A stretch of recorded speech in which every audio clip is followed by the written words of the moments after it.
Number 1. German president will not attend Olympics in Russia. From CNN, German President Joachim Gauck will not represent his country at the Winter Olympics in Sochi, Russia, his office says. The announcement makes Gauck, a former prankster, the first major political figure to boycott the Games, which will be held at the Black Sea resort in February. According to a report in a German publication, Der Spiegel, Gauck made the decision in protest against human rights violations and the harassment of Russian opposition political figures. The magazine said the Russian government was informed of his decision last week. But Gauck's office is downplaying the report. He simply decided not to go, his spokesman Tobias Schafffeler told CNN. We are not saying anything about his motivations. Schafffeler said Germany hasn't heard anything from Russia about Gauck's decision. Russia's presidential press service said there was no immediate official reaction to the report. Germany's presidency is largely ceremonial. Chancellor Angela Merkel oversees the government. Some athletes have spoken out against Russia's new propaganda law that bans even discussion of homosexuality anywhere that children might hear it. The legislation, which President Vladimir Putin signed in June, gives authorities the power to impose fines as well as detain and deport foreigners who are deemed to have breached the law. Sochi 2014. Gay athlete promises openly defend stance and gains. Some artists and activists have called for a boycott of the Sochi Games, which run from February 7 to 23. I don't think that we should be going to the Olympics at all, Lady Gaga said last week during an interview on the British television show Alan Carr Chatty Man. I just think it is absolutely wrong for so many countries to send money and economy in the way of a country that doesn't support gays. In August, British actor and writer Stephen Fry wrote an open letter to the International Olympic Committee and British Prime Minister David Cameron, saying an absolute ban on the Russian Winter Olympics of 2014 on Sochi is simply essential.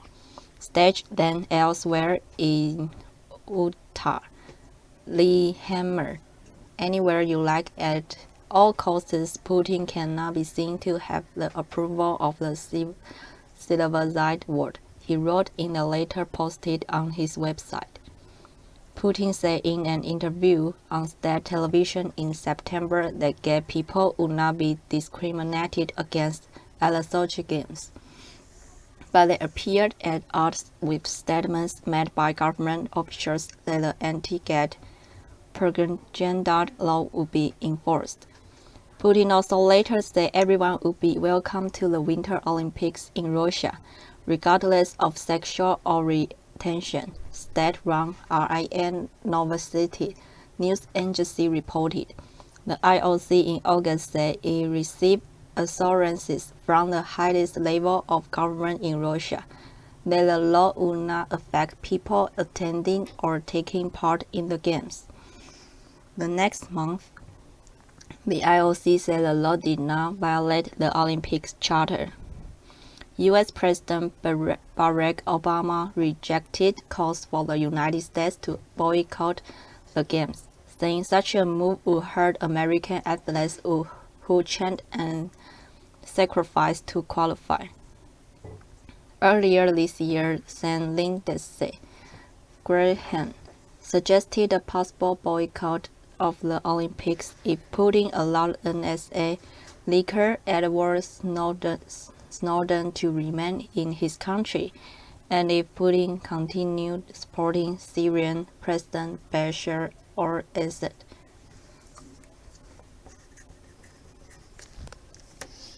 Number 2. World leaders. Thousands of South Africans to honor Mandela. from CNN. It will surely be a moment for the ages tens of thousands of South Africans, dozens of presidents and prime ministers, celebrities and street sweepers, all gathered Tuesday in Johannesburg to pay respects to Nelson Mandela, who died last week. At Tuesday's memorial service, Mandela won't be buried until Sunday. Presidents of 6 nations will pay tribute to the anti-apartheid leader in a 4-hour service that will likely bring much of South Africa to a stop. Send us your stories, memories, and photographs of the Nobel Peace Prize winner and former South African president. Among the speakers will be U.S. President Barack Obama, who, like Mandela, who was his nation's first black president. Obama has cited Mandela as his own inspiration for entering politics. In addition to Obama, former presidents Jimmy Carter, George W. Bush, and Bill Clinton will attend. More than 24 U.S. lawmakers also plan to go.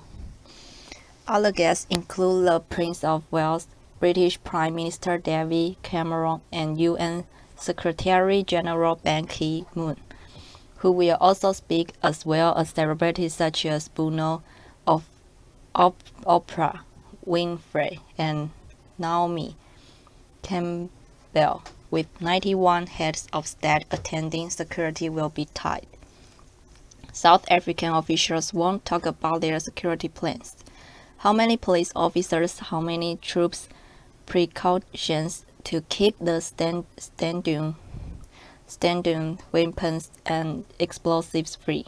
But we can assure that all necessary steps have been taken, and that is why the leadership of the world and former leaders of the world have confidence to come to our country at this time to share with us this moment, said Minister in the Presidency Collins Chapman program. Crews worked overtime Monday to prepare FNB Stadium in Johannesburg for the service. The stadium where Mandela delivered his first major speech after his release from prison can hold some 90,000 people, but they won't be enough to hold the hundreds of thousands clamoring to celebrate Mandela's life. The government has set up overflow locations at stadiums and other facilities throughout the country, with private vehicles banned from the area around the stadium. The government pressed buses from around the country into service and stepped up train service to move the crews.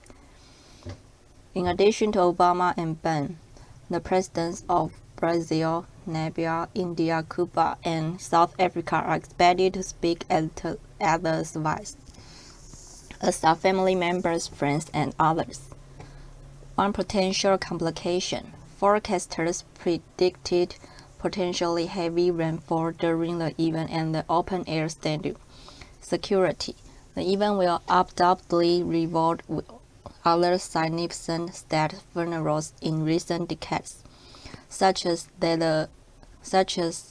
that of former British Prime Minister Winston Churchill in 1965 and the 2008 funeral of Pope John Paul, which attracted some 2 million people to Rome. Among them, 4 kings, 5 queens, at least 70 presidents and prime ministers, and the leaders of 14 other faiths. At the event, metal detectors and some 15,000 members of security forces stood watch over the event. Working off plans developed for years in secret, the South African government is using an elite military task force, sniper teams, and canine teams to help secure the stadium, CNN's Aaron Damon reported Monday. In addition, helicopters and military jets frequently fly overhead. Should anything dare to disturb or disrupt this period of mourning and finally taking and accompanying the former president to his last resting place. then the person will be dealt with. Brig Gen Xlazny Montbard said Monday. U.S. officials are satisfied with security arrangements. We have not heard any concerns. Deputy National Security Advisor Ben Rhodes told reporters aboard Air Force One as the president flew to South Africa. The South Africans hosted the World Cup, so they have experience hosting significant crowds and managing events like this. He said, "A lot. Clearly, this is really a unique event in world history, given the number of leaders coming to pay their respects, as well as the people of South Africa, given Mandela's ailing health." The U.S. Secret Service made some arrangements in advance.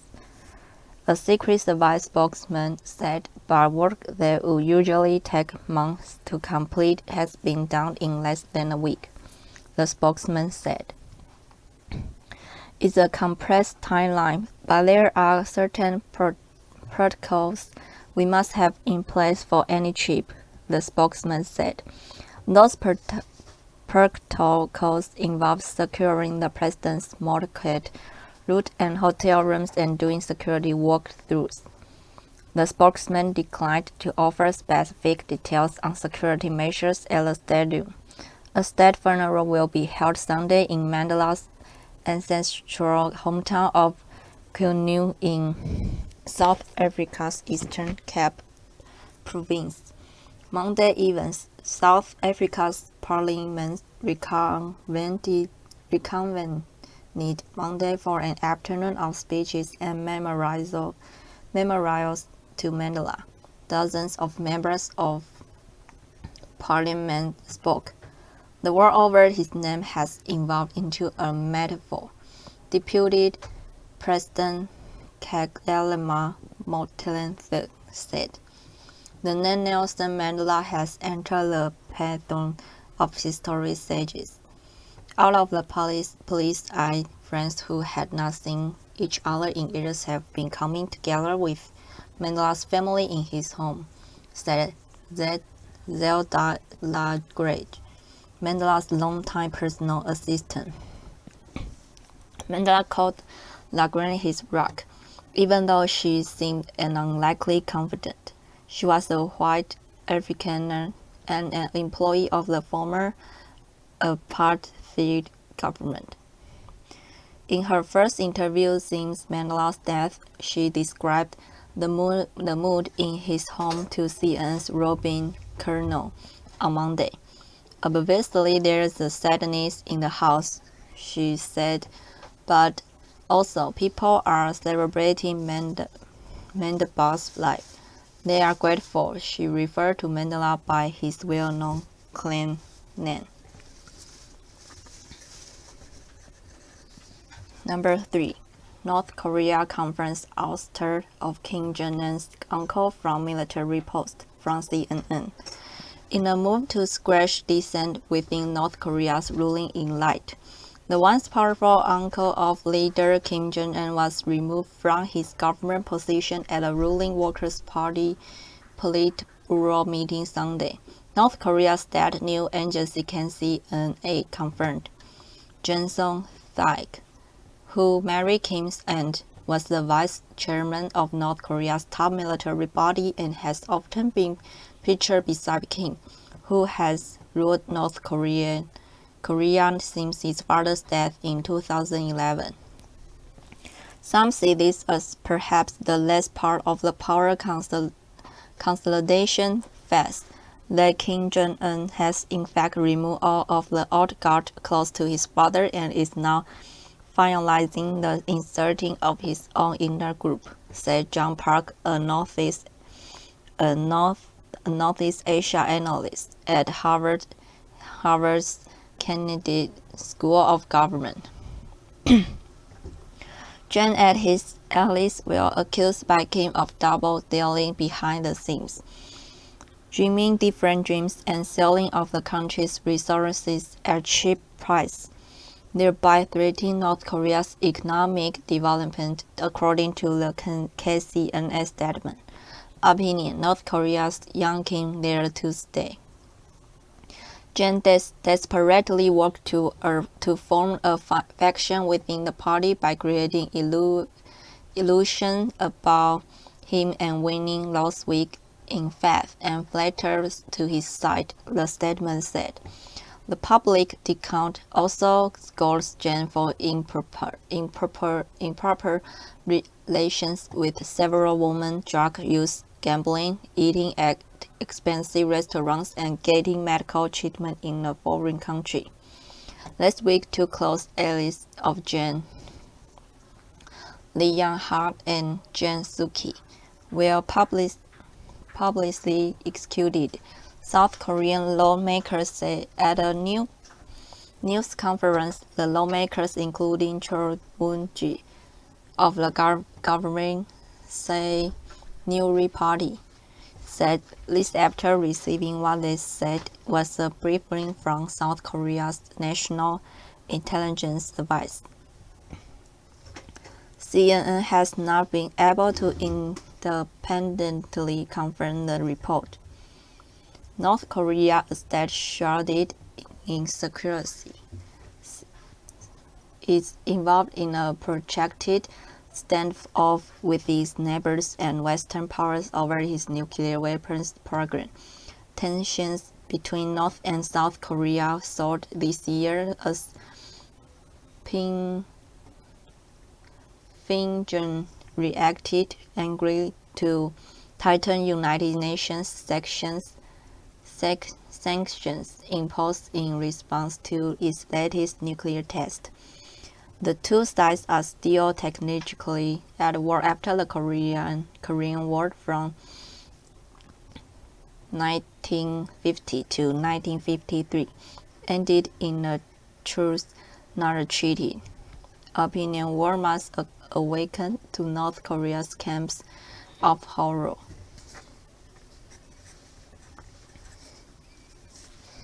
Number 4. Suspect in British soldier slaying. I do not dispute I killed him. From CNN. One of the men accused of the brutal daylight killing of British soldier Lee Rigby told a Journey Monday that he killed the soldier because he is fighting a war. I do not dispute I killed him. Michael and Bola Joe said under cross-examinations at the Old Bailey Criminal Court in London. Bola Joe, 28, and Michael Bola Owella, 22, are accused of murder, conspiracy to murder a police officer, and attempted murder of a police officer. They have denied the charges. Earlier Monday, as he gave testimony for the first time, Adebolajo said that he loved Al-Qaeda and that he found the opinion Iraq war campaign disgusting. When asked what he thought of Al-Qaeda, Adebolajo, who has said he identified himself as Mujahid Abu Hamza, said, I love them and I consider them my brothers in Islam. Questioned by his defense lawyer, Adebolajo told jurors he was against British foreign policy but did not believe his Islamic views led him onto the path he had taken. Even before I became Muslim, I did not agree with foreign policy, he said, then describing an early memory of watching the Iraq War on television. Operation Shock and Awe. I saw it unfold on BBC and CNN whatnot. And I was disgusted. You know, it was reported as if he was praiseworthy. He said, I knew that every one of those bombs was killing someone. I was disgusted. When he was asked what his defense to the charge of murder was, Adebolajo said, I'm a soldier of Allah, citing the ongoing war in Afghanistan. I understand that some people may not recognize this because we do not wear fatigues, but we are still soldiers. The Rigby's family in court. The prosecution says the suspects deliberately attacked an unarmed man from behind using a vehicle as a weapon, and then they murdered him and mutilated his body with a meat cleaver and knives. The killing of Rigby outside the Woolwich barracks in southeast London on May 22 shocked the nation. He left behind a wife and a young son. The soldier's relatives said just meters away as Bellagio spoke to the court. Obviously, growing up, I never thought of killing a man. This is not something any average child thinks of. But when a soldier joins the army, he knows he will likely kill a man one day. Bellagio said, when I became a jihad, I knew that one day I might end up killing a soldier. He said the only way he knew that Rigby was a soldier was because of his backpack. No Muslim hopes to kill anybody, he said. When asked about the planning of the attack, he likened it to a general in the British military plan an attack. He knows people will die. This is what happens in war. Rigby was a first year. He was a professional machine gun. Bellagio gave a matter-of-fact account of his actions at Woolwich. He said that striking Rigby with the car was not intended and that he got out of the car and killed him. While pathologists told the court last week that the force of the impact rendered Rigby unconscious, Bellagio disputed that, saying that through the cracked windscreen he saw Rigby moving. At the point, Rigby's window left the court in tears. He said he had already killed the soldier by the time his co-defendant got out of the car. I killed him because it was a command from Allah, he said. Bellagio said he had tried to travel to Somalia in 2010 but was captured in Kenya and returned to the UK. Last week, the court heard the statement of forensic psychiatrist Tim McKinley, who interviewed Bellagio 3 times while he was being treated at a hospital after being shot by police shortly after the attack on Rigby. The psychiatrist described the defendant as polite and said he showed no signs of mental disorder, remorse, or regret. Bellagio told him he posed no threat to civilians, police, or medical staff, but would be a continued threat to the British military. Number 5. Traveler wakes up on airliner, locked in and alone. From CNN. Tom Wagner woke up Friday night and the plane cabin was dark and empty, completely empty. He looked around from his window seat near the back of the jet and wondered what is going on. He tried the jet door. It was locked. Not knowing what else to do, he phoned his girlfriend and said, "Debbie, you gotta call the airlines. I'm locked in the plane." She didn't quite believe him and started laughing. "I said I'm serious," Wagner explained Monday morning on CNN's New Day, chuckling about the conversation. She finally hung up and called the airlines. About 30 minutes later, the door opened. Wagner from Louisiana was on his way to California to see his sister. The plane had a layover in Houston. Wagner said so he took his head off and took a nap. Apparently a very deep sleeper, he didn't wake up when the plane landed, and somehow when airline employees were doing their usual sweep of the plane, they missed him. Dozens of passengers left the plane and so did the flight crew. Wagner said he walked around the plane in the dark, trying to figure out the best thing to do. He said eventually workers opened the plane doors and started asking him what he was doing in there. He tried to explain calmly that he'd been left behind. After his ordeal, he's been talking about what happened. I talked to people and they said like man I'd have freaked out. Wagner stayed in a hotel room on the airline before flying to California the next day. He said United gave him a $250 voucher. The flight was operated by ExpressJet, a United partner. ExpressJet is investigating to determine how this occurred. We sincerely apologize for the inconvenience this caused for the passenger, the carrier said Saturday in a written statement. ExpressJet told CNN affiliate KDRK there was a post-flight cabin inspection, but the company couldn't explain how Wagner was overlooked.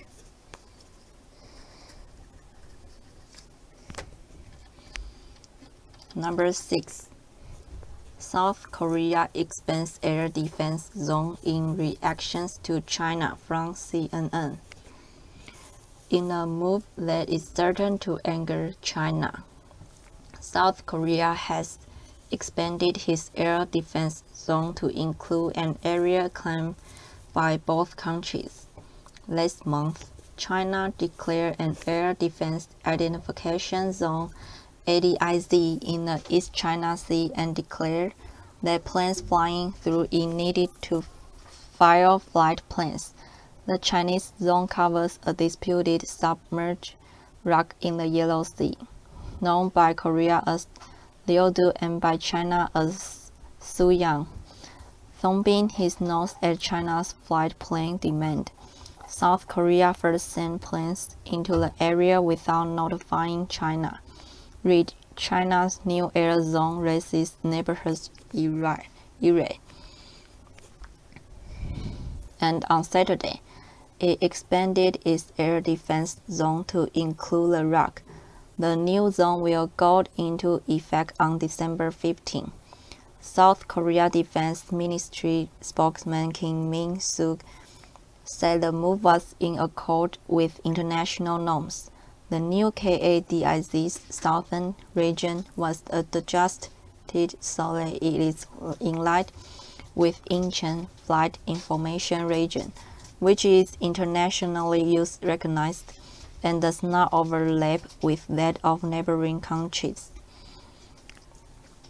The adjusted region includes airspace over Liudu waters and Maradot and Hongdu Islands, which is our territory. China didn't immediately respond to the South Korean move, but a spokeswoman for the State Department said Seoul had consulted with the United States ahead of time. We appreciate the ROK's efforts to pursue this action in a responsible, deliberate fashion by prior consultations with the United States and its neighbors, including Japan and China, spokeswoman Jen Psaki said. John DeLury, an assistant professor of East Asian Studies at Yonsei University, said he did not think the situation would likely escalate. I see no reason why the new zone will cause military dispute. I think this is a manageable situation. Neither side wants a military conflict, Delury told CNN. I think the two sides can manage it if they want to. Having overlapping zones is not necessary to the end of the world. He said China's relatively low-key comments had stressed that it had no territorial dispute with Seoul over the submerged rock. They may exploding an ambiguity because it's not an island, so there can be a dispute, he said. But I think they are trying to downplay it. They are not trying to pick a fight with South Korea. They are clearly in fight with Japan. TS between China and Japan always tense due to regional rivalry and lingering bitterness from World War II have been strengthened for months by the dispute over the islands in the East China Sea called the Diaoyu by China and Senkaku by Japan. I've finished my recording. Thank you. Bye bye.